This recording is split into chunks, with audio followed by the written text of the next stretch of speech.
ਪਿਆਰੇ ਵਿਦਿਆਰਥੀਓ, good morning. ਅੱਜ ਅਸੀਂ ਪਬਲਿਕ ਸੈਕਟਰ ਦੇ ਬਾਰੇ ਜਾਣਕਾਰੀ ਹਾਸਲ ਕਰਾਂਗੇ ਕਿ ਪਬਲਿਕ ਸੈਕਟਰ ਜਿਹੜਾ ਹੈਗਾ ਇਹ ਕਿਉਂ ਜ਼ਰੂਰੀ ਹੈ। Why the public sector is necessary in a country like India or a developing country. ਤੋ ਡਿਵੈਲਪਿੰਗ ਕੰਟਰੀ ਦੇ ਵਿੱਚ ਪਬਲਿਕ ਸੈਕਟਰ ਦੀ ਕਿਉਂ ਜ਼ਰੂਰਤ ਹੈ, ਪ੍ਰਾਈਵੇਟ ਸੈਕਟਰ ਜਿਹੜਾ ਹੈਗਾ ਆ ਉਸ ਦੀ ਜ਼ਰੂਰਤ ਦੇ ਨਾਲ ਨਾਲ ਪਬਲਿਕ ਸੈਕਟਰ ਦੀ ਕਿਉਂ ਜ਼ਰੂਰਤ ਪੈ ਰਹੀ ਹੈ, ਇਸ ਸੰਬੰਧੀ ਅਸੀਂ ਅੱਜ ਜਾਣਕਾਰੀ ਜਿਹੜੀ ਹੈ ਹਾਸਲ ਕਰਾਂਗੇ। ਪਹਿਲਾ ਹੈ ਡਿਵੈਲਪਿੰਗ ਇਨਫਰਾਸਟਰਕਚਰ। ਤੋ ਕੋਈ ਵੀ ਡਿਵੈਲਪਿੰਗ ਕੰਟਰੀ ਜਿਸ ਤਰ੍ਹਾਂ ਇੰਡੀਆ ਹੈ, ਇਸ ਦੇ ਵਿੱਚ ਇਨਫਰਾਸਟਰਕਚਰ ਨੂੰ ਡਿਵੈਲਪ ਕਰਨ ਦੇ ਲਈ ਉਸ ਦੇ ਵਿੱਚ ਟਰਾਂਸਪੋਰਟ ਹੋ ਸਕਦੀ, ਕਮਿਊਨੀਕੇਸ਼ਨ ਹੋ ਸਕਦੀ, ਫਿਊਲ ਐਂਡ ਐਨਰਜੀ ਹੋ ਸਕਦੀ ਹੈ, ਬੇਸਿਕ ਹੈਵੀ ਇੰਡਸਟਰੀ ਹੋ ਸਕਦੀ ਆ। ਇਸ ਨੂੰ ਡਿਵੈਲਪ ਕਰਨ ਦੇ ਲਈ ਇਸ 'ਤੇ ਬਹੁਤ ਸਾਰਾ ਜਿਹੜਾ ਖਰਚ ਆਉਂਦਾ ਹੈ। ਪ੍ਰਾਈਵੇਟ ਸੈਕਟਰ ਜਿਹੜਾ ਇਸ 'ਤੇ ਖਰਚ ਕਰਨ ਤੋਂ ਕੰਨੀ ਕਤਰਾਉਂਦਾ ਹੈ। ਇਸ ਕਰਕੇ ਗੌਰਮੈਂਟ ਨੂੰ ਇਹਨਾਂ ਸੈਕਟਰਾਂ ਦੇ ਵਿੱਚ ਆਪਣੀ ਇਨਵੈਸਟਮੈਂਟ ਕਰਕੇ ਅੱਗੇ ਆਉਣਾ ਪੈਂਦਾ ਤਾਂ ਕਿ ਪਬਲਿਕ ਨੂੰ ਬੈਟਰ ਫੈਸਿਲਿਟੀ ਜਿਹੜੀਆਂ ਆ ਉਹ ਦਿੱਤੀਆਂ ਜਾ ਸਕਣ। ਸੈਕੰਡ ਹੈ ਬੈਲੈਂਸ ਰੀਜਨਲ ਡਿਵੈਲਪਮੈਂਟ। ਤੋ ਪ੍ਰਾਈਵੇਟ ਸੈਕਟਰ ਕੀ ਹੈਗਾ ਆ ਕਿ ਜਿਹੜਾ ਕੰਟਰੀ ਅੰਡਰ ਡਿਵੈਲਪਿੰਗ ਜਾਂ ਅਨਡਿਵੈਲਪਡ ਹੈਗਾ, ਇਹ ਆਪਣੀ ਇੰਡਸਟਰੀਅਲ ਯੂਨਿਟ ਉੱਥੇ ਹੀ ਲਗਾਉਂਦਾ ਹੈ ਜਿੱਥੇ ਇਸ ਨੂੰ ਫੁੱਲੀ ਸਹੂਲਤਾਂ ਮਿਲ ਰਹੀਆਂ, ਜਿੱਥੇ ਬਹੁਤ ਸਾਰਾ ਇੰਡਸਟਰੀ ਦਾ ਕਲਸਟਰ ਹੈਗਾ ਉੱਥੇ ਹੀ ਲਗਾਉਂਦਾ ਹੈਗਾ। ਅਤੇ ਬਾਕੀ ਸਲਮ ਏਰੀਏ ਦੇ ਵਿੱਚ ਜਿੱਥੇ ਬਿਜਲੀ ਦੀ ਪ੍ਰੋਬਲਮ ਹੈ ਜਾਂ ਆਵਾਜਾਈ ਦੀ ਪ੍ਰੋਬਲਮ ਹੈ ਜਾਂ ਫਿਰ ਰਾ ਮਟੀਰੀਅਲ ਦੀ ਪ੍ਰੋਬਲਮ ਹੈ ਜਾਂ ਫਿਰ ਇਨਫੋਰਮੇਸ਼ਨ ਦੀ ਪ੍ਰੋਬਲਮ ਜਾਂ ਕਮਿਊਨੀਕੇਸ਼ਨ ਦੀ ਪ੍ਰੋਬਲਮ ਹੈ, ਉਹਨਾਂ ਜਗ੍ਹਾ ਦੇ ਵਿੱਚ ਪ੍ਰਾਈਵੇਟ ਸੈਕਟਰ ਜਿਹੜਾ ਇਨਵੈਸਟ ਕਰਨ ਤੋਂ ਡਰਦਾ ਹੈਗਾ। ਤੋ ਦੇਸ਼ ਦੇ ਵਿੱਚ ਜਿਹੜੀ ਹੈਗੀ ਆ ਬੈਲੈਂਸ ਰੀਜਨਲ ਡਿਵੈਲਪਮੈਂਟ ਹੋਵੇ, ਉਸ ਦੇ ਲਈ ਪਬਲਿਕ ਸੈਕਟਰ ਜਿਹੜਾ ਹੈਗਾ ਆ ਇਹ ਦੇਸ਼ ਦੇ ਸਲਮ ਏਰੀਏ ਦੇ ਵਿੱਚ ਵੀ ਜਾ ਕੇ ਇੰਡਸਟਰੀ ਜਿਹੜੀ ਹੈਗੀ ਆ ਲਗਾ ਕੇ ਉਸ 'ਤੇ ਇਨਵੈਸਟਮੈਂਟ ਕਰਕੇ ਤਾਂ ਕਿ ਜਿਹੜੀ ਡਿਵੈਲਪਮੈਂਟ ਹੈ ਆਫ ਦਾ ਕੰਟਰੀ ਉਹ ਸਮੂਥਲੀ ਸਾਰੇ ਬੰਨੇ ਇੱਕੋ ਜਿਹੀ ਹੋਵੇ ਔਰ ਲੋਕਾਂ ਨੂੰ ਵੱਧ ਤੋਂ ਵੱਧ ਰੁਜ਼ਗਾਰ ਜਿਹੜਾ ਹੈਗਾ ਮਿਲੇ ਤਾਂ ਕਿ ਲੋਕ ਜਿਹੜੇ ਹੈ ਪਲਾਇਨ ਕਰਕੇ ਇੱਕ ਥਾਂ ਤੋਂ ਦੂਜੀ ਥਾਂ 'ਤੇ ਨਾ ਜਾਣ, ਲੋਕਾਂ ਨੂੰ ਆਪਣੇ ਘਰ ਦੇ ਵਿੱਚ ਹੀ ਰੁਜ਼ਗਾਰ ਜਿਹੜਾ ਮੁਹੱਈਆ ਹੋ ਜਾਏ। Economy of scale. Economy of scale ਦਾ ਮਤਲਬ ਕੀ ਹੈਗਾ ਕਿ ਜਿਸ ਵੇਲੇ ਲਾਰਜ ਪੱਧਰ 'ਤੇ ਕੋਈ ਵੀ ਬਿਜ਼ਨਸ ਜਾਂ ਫਿਰ ਇੰਡਸਟਰੀਅਲ ਯੂਨਿਟ ਲਗਾਇਆ ਜਾਂਦਾ ਜਿਸ ਦੇ ਵਿੱਚ ਗੌਰਮੈਂਟ ਆਪ ਇਨਵੈਸਟ ਕਰਦੀ ਆ, ਤਾਂ ਉਸ ਤੋਂ ਜਿਹੜੀਆਂ ਚੀਜ਼ਾਂ ਤਿਆਰ ਹੁੰਦੀਆਂ ਉਹ ਸਸਤੀਆਂ ਪੈਂਦੀਆਂ ਆ। ਤਾਂ ਉਸ ਦੇ ਨਾਲ ਕੀ ਹੈਗਾ ਬੈਨੀਫਿਟ ਕੀ ਹੈਗਾ ਕਿ ਉਹ ਸਸਤੇ ਰੇਟ ਦੇ ਵਿੱਚ ਪਬਲਿਕ ਨੂੰ ਮੁਹੱਈਆ ਕਰਾਈਆਂ ਜਾ ਸਕਦੀਆਂ। ਇਸ ਕਰਕੇ economy in large scale. Check over concentration of economic power in few hand. ਹੋ ਸਕਦਾ ਕਿ ਜੇ ਪਬਲਿਕ ਸੈਕਟਰ ਨਾ ਹੋਵੇ ਤਾਂ ਸਾਰਾ ਜਿਹੜਾ ਹੈਗਾ ਇੰਡਸਟਰੀਅਲ ਜਿਹੜੀ ਆ industry are in the hand of private sector. ਤੋ ਪ੍ਰਾਈਵੇਟ ਸੈਕਟਰ ਕੀ ਕਰਦਾ ਹੈਗਾ ਆ, ਐਕਸਪਲਾਇਟ ਕਰਦਾ।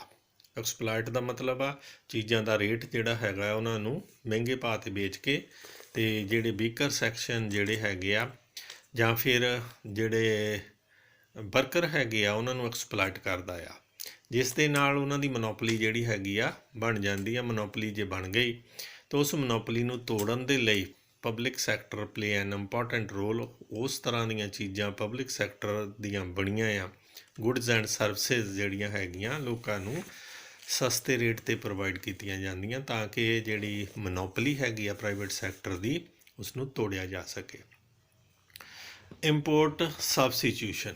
ਇੰਪੋਰਟ ਸਬਸਟੀਟਿਊਸ਼ਨ ਕਈ ਵਾਰੀ ਕੀ ਆ ਕਿ ਡਿਵੈਲਪਿੰਗ ਕੰਟਰੀ ਹੈਗਾ ਆ, ਉਸ ਦੇ ਵਿੱਚ ਕੁਛ ਚੀਜ਼ਾਂ ਤੋਂ ਆਪ ਤਿਆਰ ਕਰ ਲੈਂਦਾ ਗੁੱਡਸ ਅਤੇ ਸਰਵਿਸਿਜ਼, ਕੁਛ ਜਿਹੜੀਆਂ ਬਾਹਰੋਂ ਮੰਗਾਉਣੀਆਂ ਪੈਂਦੀਆਂ ਜਿਸ 'ਤੇ ਉਸ ਨੂੰ ਬਹੁਤ ਸਾਰਾ ਜਿਹੜਾ ਆ ਇਨਵੈਸਟਮੈਂਟ ਕਰਨੀ ਪੈਂਦੀ ਆ। ਤਾਂ ਬਿਹਤਰ ਹੈਗਾ ਆ ਕਿ ਇੰਪੋਰਟ ਜਿਹੜਾ ਹੈਗਾ ਆ ਉਸ ਨੂੰ ਬੜਾਵਾ ਨਾ ਦਿੱਤਾ ਜਾਵੇ ਅਤੇ ਆਪਣੇ ਦੇਸ਼ ਦੇ ਵਿੱਚ ਹੀ ਚੀਜ਼ਾਂ ਦੀ ਜਿਹੜੇ ਹੈਗੀ ਆ ਮੈਨੂਫੈਕਚਰਿੰਗ ਕੀਤੀ ਜਾਵੇ। ਔਰ ਇੱਕ ਵਾਰੀ ਤਾਂ ਵੈਸੇ ਇਨਵੈਸਟਮੈਂਟ 'ਤੇ ਲੱਗਦੇ ਹੈਗੇ ਆ, ਪਰ ਉਸ ਤੋਂ ਬਾਅਦ ਜਿਸਲੇ ਲਾਰਜ ਸਕੇਲ 'ਤੇ ਪ੍ਰੋਡਕਸ਼ਨ ਸ਼ੁਰੂ ਹੋ ਜਾਂਦੀ ਆ ਅਤੇ ਉਸ ਦੇ ਨਾਲ ਪ੍ਰੋਡਕਸ਼ਨ ਜਿਹੜੀ ਆ ਦੇਸ਼ ਦੀਆਂ ਜ਼ਰੂਰਤਾਂ ਨੂੰ ਵੀ ਪੂਰੀਆਂ ਕਰਦੀ ਆ ਅਤੇ ਨਾਲ ਦੀ ਨਾਲ ਐਕਸਪੋਰਟ ਜਿਹੜਾ ਹੈਗਾ ਦੇਸ਼ ਵੱਲੋਂ ਕੀਤਾ ਜਾਂਦਾ ਹੈਗਾ ਉਹਨਾਂ ਚੀਜ਼ਾਂ ਦਾ, ਅਤੇ ਜਿਹਦੇ ਨਾਲ ਕਮਾਈ ਦਾ ਸਾਧਨ ਵੀ ਬਣ ਜਾਂਦਾ ਹੈਗਾ। ਨੈਕਸਟ ਹੈ ਇੰਪਲਾਇਮੈਂਟ। ਤੋ ਪਬਲਿਕ ਸੈਕਟਰ ਜਿਹੜਾ ਹੈਗਾ ਇਹ ਬਹੁਤ ਸਾਰੀ ਜਿਹੜੀ ਇੰਪਲਾਇਮੈਂਟ ਹੈਗੀ ਆ ਉਹ ਕ੍ਰੀਏਟ ਕਰਦਾ। ਹਜ਼ਾਰਾਂ 'ਚ ਨਹੀਂ, ਲੱਖਾਂ 'ਚ ਨਹੀਂ, ਬਹੁਤ ਜ਼ਿਆਦਾ ਗਿਣਤੀ ਦੇ ਵਿੱਚ ਪਬਲਿਕ ਸੈਕਟਰ ਜਿਹੜਾ ਹੈਗਾ ਆ, they provide employment to the youth. ਅਤੇ ਇਸ ਦੇ ਨਾਲ ਜਿਹੜੀ ਪਰ ਕੈਪੀਟਾ ਇਨਕਮ ਹੈਗੀ ਆ of the people of the country also increase. ਅਤੇ ਉਹਨਾਂ ਦਾ ਜਿਹੜਾ ਹੈਗਾ ਰਹਿਣ ਸਹਿਣ ਦਾ ਜਿਹੜਾ ਢੰਗ ਹੈਗਾ, ਉਹ ਵੀ ਰਹਿਣ ਸਹਿਣ ਦਾ ਪੱਧਰ ਜਿਹੜਾ ਹੈਗਾ ਉਹ ਵੀ ਉੱਚਾ ਹੁੰਦਾ ਹੈਗਾ। ਸੋਸ਼ਲ ਯੂਟਿਲਿਟੀ, ਕੁਛ ਕੁ ਚੀਜ਼ਾਂ ਜਿਹੜੀਆਂ ਹੈਗੀਆਂ ਜਿਨ੍ਹਾਂ 'ਤੇ ਬਹੁਤ ਸਾਰਾ ਹੈਵੀ ਖਰਚ ਹੁੰਦਾ ਹੈ, ਜਿਸ ਤਰ੍ਹਾਂ ਵਾਟਰ ਸਪਲਾਈ ਹੈਗੀ ਆ, ਇਲੈਕਟ੍ਰੀਸਿਟੀ ਹੈਗੀ ਆ, ਗੈਸ ਸਪਲਾਈ ਹੈਗੀ ਆ, ਇਹ ਪਬਲਿਕ ਯੂਟਿਲਿਟੀ ਦੀਆਂ ਚੀਜ਼ਾਂ ਹਨ। ਇਹਨਾਂ 'ਤੇ ਜਿਹੜਾ ਹੈਗਾ ਪ੍ਰਾਈਵੇਟ ਸੈਕਟਰ ਇਨਵੈਸਟਮੈਂਟ ਨਹੀਂ ਕਰਨਾ ਚਾਹੁੰਦਾ। ਤੋ ਇਹਨਾਂ 'ਤੇ ਪਬਲਿਕ ਸੈਕਟਰ ਜਿਹੜਾ ਹੈਗਾ ਇਨਵੈਸਟਮੈਂਟ ਕਰਦਾ, ਤਾਂ ਕਿ ਇਹ ਜਿਹੜੀਆਂ ਸਰਵਿਸਿਜ਼ ਹਨ, ਅਸੈਂਸ਼ੀਅਲ ਸਰਵਿਸਿਜ਼ ਹਨ, ਇਹ ਲੋਕਾਂ ਤੱਕ ਮੁਹੱਈਆ ਕਰਾਈਆਂ ਜਾ ਸਕਣ। ਲੋਕਾਂ ਨੂੰ ਸਸਤੇ ਰੇਟ 'ਤੇ ਇਹ ਜਿਹੜਾ ਪਾਣੀ ਦੀ ਸਪਲਾਈ, ਇਲੈਕਟ੍ਰੀਸਿਟੀ ਦੀ ਸਪਲਾਈ, ਗੈਸ ਦੀ ਸਪਲਾਈ ਜਿਹੜੀ ਆ ਉਹ ਕੀਤੀ ਜਾ ਸਕੇ। ਇੰਡਸਟਰੀਲਾਈਜੇਸ਼ਨ, ਇਸ ਦੇ ਵਿੱਚ ਕੀ ਆ ਕਿ economic growth of a country depend upon the development of on the basis of heavy industry. Private sector shows certain reluctance to invest in these sector because long period investment is there। ਤਾਂ ਉਸ ਤੋਂ ਬਚਣ ਦੇ ਲਈ, ਕਿਉਂਕਿ investment ਜਿਹੜੀ ਹੈਗੀ ਆ ਲੰਬੇ ਸਮੇਂ ਦੇ ਲਈ ਕੀਤੀ ਜਾਂਦੀ ਹੈ, ਰਿਟਰਨ ਜਿਹੜਾ ਬਹੁਤ ਦੇਰ ਬਾਅਦ ਆਉਂਦਾ, ਉਸ ਤੋਂ ਬਚਣ ਦੇ ਲਈ ਜਿਹੜਾ ਹੈਗਾ ਪ੍ਰਾਈਵੇਟ ਸੈਕਟਰ ਇਨਵੈਸਟਮੈਂਟ ਨਹੀਂ ਕਰਦਾ। ਇਸ ਕਰਕੇ ਪ੍ਰਾਈਵੇਟ ਸੈਕਟਰ ਜਿਹੜਾ ਹੈਗਾ ਆ, ਪਬਲਿਕ ਸੈਕਟਰ ਜਿਹੜਾ ਹੈਗਾ ਉਹ ਇਸ ਦੇ ਵਿੱਚ ਇਨਵੈਸਟਮੈਂਟ ਕਰ ਰਿਹਾ ਹੈਗਾ। ਅਤੇ ਹੁਣ ਆਓ ਅਸੀਂ ਗੱਲ ਕਰੀਏ ਕਿ changing role of public sector, ਕਿਉਂਕਿ ਸਾਡਾ ਦੇਸ਼ ਜਿਹੜਾ ਹੈਗਾ ਹੁਣ ਡਿਵੈਲਪਿੰਗ ਕੰਟਰੀ ਤੋਂ ਡਿਵੈਲਪਡ ਕੰਟਰੀ ਵੱਲ ਮੂਵ ਕਰ ਰਿਹਾ। ਤਾਂ ਸਾਡੀ ਦੇਸ਼ ਦੀ ਸਰਕਾਰ ਨੇ ਬਹੁਤ ਸਾਰੇ ਜਿਹੜੇ ਪਬਲਿਕ ਸੈਕਟਰ ਯੂਨਿਟ ਹੈਗੇ ਆ, ਜਿਨ੍ਹਾਂ ਦੇ ਵਿੱਚ ਜਦੋਂ ਅਸੀਂ ਆਜ਼ਾਦ ਹੋਏ ਸੀ ਇਨਵੈਸਟਮੈਂਟ ਕੀਤੀ, ਔਰ ਅਸੀਂ ਉਸ ਦੇ ਵਿੱਚ ਆਤਮ ਨਿਰਭਰ ਹੋ ਗਏ ਹਾਂ। ਆਤਮ ਨਿਰਭਰਤਾ ਤੋਂ ਬਾਅਦ ਹੁਣ ਜਿਹੜਾ ਸਾਡਾ ਦੇਸ਼ ਆ ਉਹ ਡਿਵੈਲਪਡ ਕੰਟਰੀ ਵੱਲ ਮੂਵ ਕਰ ਰਿਹਾ। ਤਾਂ ਉਹਦੇ ਲਈ ਕੁਛ ਜਿਹੜੀਆਂ ਪਾਲਿਸੀਆਂ ਜਿਹੜੀਆਂ ਹੈਗੀਆਂ ਉਹ ਚੇਂਜ ਹੋ ਰਹੀਆਂ। Changing role of public sector, ਉਸ ਦੇ ਵਿੱਚ ਕੀ ਹੈਗਾ ਕਿ ਪਹਿਲਾ reduction in number of unit under public sector. 1991 ਤੋਂ ਪਹਿਲਾਂ ਜਿਹੜੇ 17 ਦੇ ਲਗਭਗ ਜਿਹੜੇ ਪਬਲਿਕ ਸੈਕਟਰ ਜਿਸ ਦੇ ਵਿੱਚ ਇਨਵੈਸਟਮੈਂਟ ਕਰਦਾ ਸੀਗਾ, ਉਹਨਾਂ ਨੂੰ ਘਟਾ ਕੇ ਉਹਨਾਂ ਦੀ ਗਿਣਤੀ 8 ਇੰਡਸਟਰੀਅਲ ਯੂਨਿਟ ਜਿਹੜੀ ਆ ਉਹ ਕੀਤੀ ਗਈ ਆ। ਉਸ ਤੋਂ ਬਾਅਦ 2001 ਦੇ ਵਿੱਚ ਇਹ 8 ਤੋਂ ਵੀ ਘਟਾ ਕੇ ਇਹਨਾਂ ਦੀ ਗਿਣਤੀ ਜਿਹੜੀ ਆ 3 ਕਰ ਦਿੱਤੀ ਗਈ ਹੈ। 3 ਸੈਕਟਰ ਜਿਹੜੇ ਹੈਗੇ ਜਿਸ ਦੇ ਵਿੱਚ ਗੌਰਮੈਂਟ ਤੋਂ ਇਲਾਵਾ ਪ੍ਰਾਈਵੇਟ ਸੈਕਟਰ ਇਨਵੈਸਟ ਨਹੀਂ ਕਰ ਸਕਦਾ, ਉਹ ਹੈਗੇ atomic energy, arms and rail transport. ਜਿੱਥੋਂ ਤੱਕ ਹੁੰਦੀ ਗੌਰਮੈਂਟ ਦਾ ਸਵਾਲ ਹੈਗਾ ਆ, ਅਤੇ ਰੇਲ ਟਰਾਂਸਪੋਰਟ ਦੇ ਵਿੱਚ ਵੀ ਹੁਣ ਪ੍ਰਾਈਵੇਟਾਈਜੇਸ਼ਨ ਜਿਹੜੀ ਆ ਸ਼ੁਰੂ ਹੋ ਗਈ ਆ।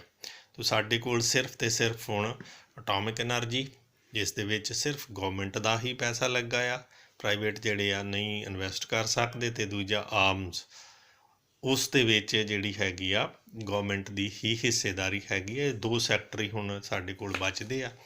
ਵੈਸੇ 3 ਕਿਤਾਬ 'ਚ ਲਿਖੇ ਗਏ ਆ, ਅਤੇ ਜਿੱਥੋਂ ਤੱਕ ਇਹ ਨਵੀਂ ਗੌਰਮੈਂਟ ਦਾ ਸਵਾਲ ਹੈ, ਸਿਰਫ ਅਤੇ ਸਿਰਫ ਸਾਡੇ ਕੋਲ 2 ਸੈਕਟਰ ਹੈਗੇ ਆ ਜਿਹੜੇ ਦੇ ਵਿੱਚ ਗੌਰਮੈਂਟ ਜਿਹੜੀ ਇਨਵੈਸਟ ਕਰ ਰਹੀ ਹੈ। ਬਾਕੀਆਂ ਦੇ ਵਿੱਚ ਡਿਸਇਨਵੈਸਟਮੈਂਟ ਜਿਹੜੀ ਆ ਉਹ ਸ਼ੁਰੂ ਹੋ ਗਈ। ਸੈਕਿੰਡ ਹੈ disinvestment of share of select set of public sector enterprises. ਤਾਂ ਜਿਸ ਵੇਲੇ 2001 ਦੇ ਵਿੱਚ ਇਹ ਪਾਲਿਸੀ ਬਣੀ ਸੀ, ਅਤੇ ਨਾਲ ਡਿਸਇਨਵੈਸਟਮੈਂਟ ਇੱਕ ਮਿਨਿਸਟਰੀ ਕਾਇਮ ਕੀਤੀ ਗਈ ਸੀ, ਜਿਸ ਦੇ ਵਿੱਚ ਇਹ ਸੀ ਕਿ ਪਬਲਿਕ ਸੈਕਟਰ ਦੇ ਵਿੱਚੋਂ ਪੈਸਾ ਜਿਹੜਾ ਹੈਗਾ ਉਹ ਕੱਢ ਕੇ ਪਬਲਿਕ ਯੂਟਿਲਿਟੀ ਦੇ ਲਈ, ਜਾਂ ਫਿਰ ਹੈਲਥ, ਜਾਂ ਫਿਰ ਐਜੂਕੇਸ਼ਨ, ਜਾਂ ਫਿਰ ਜਿਹੜਾ ਸਾਡੇ ਦੇਸ਼ ਦੇ ਸਿਰ ਕਰਜ਼ਾ ਹੈਗਾ ਉਸ ਨੂੰ ਘੱਟ ਕੀਤਾ ਜਾਵੇ। ਤਾਂ ਇਸ ਲਈ ਡਿਸਇਨਵੈਸਟਮੈਂਟ ਮਤਲਬ ਕਿ public sector unit, PSU unit ਜਿਹੜੇ ਹੈਗੇ ਆ, ਉਹਨਾਂ ਦੀ ਡਿਸਇਨਵੈਸਟਮੈਂਟ ਸ਼ੁਰੂ ਕੀਤੀ ਗਈ, ਔਰ ਉਹਨਾਂ ਦੇ ਸ਼ੇਅਰ ਜਿਹੜੇ ਹੈਗੇ ਆ ਪਬਲਿਕ ਨੂੰ ਪ੍ਰਾਈਵੇਟਲੀ ਵੇਚੇ ਗਏ, ਔਰ ਉਸ ਤੋਂ ਜਿਹੜੇ ਪੈਸੇ ਮਿਲੇ ਜਾਂ ਮਿਲ ਰਹੇ ਹੈਗੇ ਆ ਜਾਂ ਡਿਸਇਨਵੈਸਟਮੈਂਟ ਜਿਹੜੀ ਹੋ ਰਹੀ ਆ ਉਹ ਦੇਸ਼ ਦੀ ਡਿਵੈਲਪਮੈਂਟ 'ਤੇ ਜਿਹੜੇ ਅਦਰ ਜਿਹੜੇ ਸੈਕਟਰ ਹੈਗੇ ਆ ਜਾਂ ਹੋਰ ਕੰਮ ਹੈਗੇ ਆ ਉਹਨਾਂ 'ਤੇ ਉਹ ਇਨਵੈਸਟਮੈਂਟ ਕੀਤੀ ਜਾ ਰਹੀ ਆ। Policy regarding sick unit to be the same as private sector. ਤੋ ਸਿੱਖ ਯੂਨਿਟ ਜਿਹੜੇ PSU ਤਾਂ ਹੈਗੇ ਪਬਲਿਕ ਸੈਕਟਰ ਐਂਟਰਪ੍ਰਾਈਜ਼ ਜਿਸ ਨੂੰ ਕਹਿ ਸਕਦੇ ਆ, ਉਹ ਪੂਰੀ ਤਰ੍ਹਾਂ ਕੰਮ ਨਹੀਂ ਕਰ ਰਹੇ ਜਾਂ ਉਹਨਾਂ ਦੀ ਐਫੀਸ਼ੀਐਂਸੀ ਘੱਟ ਆ ਜਾਂ ਉਹਨਾਂ ਦੇ ਵਿੱਚ ਜਿਹੜੀ ਹੈਗੀ ਆ ਮਾਡਰਨਾਈਜੇਸ਼ਨ ਨਹੀਂ ਹੈਗੀ। ਉਹਨਾਂ ਨੂੰ ਜਾਂ ਤਾਂ ਬੰਦ ਕਰ ਦਿੱਤਾ ਗਿਆ ਜਾਂ ਫਿਰ ਪ੍ਰਾਈਵੇਟ ਜਿਹੜੇ ਅਦਾਰੇ ਆ ਉਹਨਾਂ ਨੂੰ ਵੇਚ ਦਿੱਤੇ ਗਏ ਆ ਜਾਂ ਫਿਰ ਉਹਨਾਂ ਦੀ ਮਾਡਰਨਾਈਜੇਸ਼ਨ ਕਰਕੇ ਉਹਨਾਂ ਨੂੰ ਜਿਹੜਾ ਹੈਗਾ ਆ ਚਾਲੂ ਹਾਲਤ ਦੇ ਵਿੱਚ ਰੱਖਿਆ ਗਿਆ। ਇਸ ਦੇ ਲਈ ਕੀ ਹੈਗਾ ਆ ਕਿ ਜਿਸ ਵੇਲੇ ਇਹ ਜਿਹੜੇ ਸਿੱਖ ਯੂਨਿਟ ਹੈਗੇ ਆ ਇਹਨਾਂ ਦੇ ਵਿੱਚ ਜਿਹੜੇ ਕਰਮਚਾਰੀ ਹੈਗੇ ਕੰਮ ਕਰਦੇ, ਜੇ ਇਹਨਾਂ ਨੂੰ ਵੇਚਿਆ ਜਾਂਦਾ ਆ ਤਾਂ ਕਰਮਚਾਰੀਆਂ ਦਾ ਵੀ ਦਬਾਅ ਪੈਂਦਾ ਗੌਰਮੈਂਟ 'ਤੇ। ਇਸ ਦੇ ਲਈ ਗੌਰਮੈਂਟ ਨੇ national renewal fund to rehabilitate and compensate the worker and other employee by offering volunteer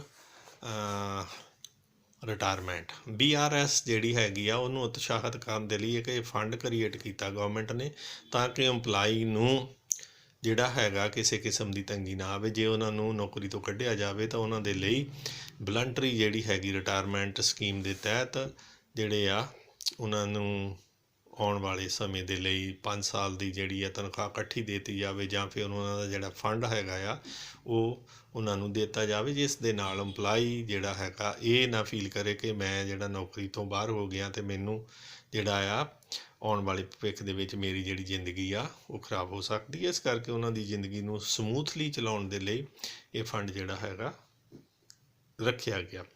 memorandum of undertaking. ਤੋ ਮੈਮੋਰੈਂਡਮ ਆਫ ਅੰਡਰਟੇਕਿੰਗ ਜਿਹੜਾ ਹੈਗਾ ਆ ਪਬਲਿਕ ਸੈਕਟਰ ਦੇ ਵਿੱਚ ਜਿਸ ਤਰ੍ਹਾਂ ਪ੍ਰਾਈਵੇਟ ਸੈਕਟਰ ਦੇ ਯੂਨਿਟ ਆ ਉਸੇ ਤਰ੍ਹਾਂ ਹੀ ਪਬਲਿਕ ਸੈਕਟਰ ਯੂਨਿਟ ਦੇ ਵਿੱਚ ਜਿਸ ਵੇਲੇ ਯੂਨਿਟ ਸਥਾਪਿਤ ਕੀਤੇ ਜਾਂਦੇ ਆ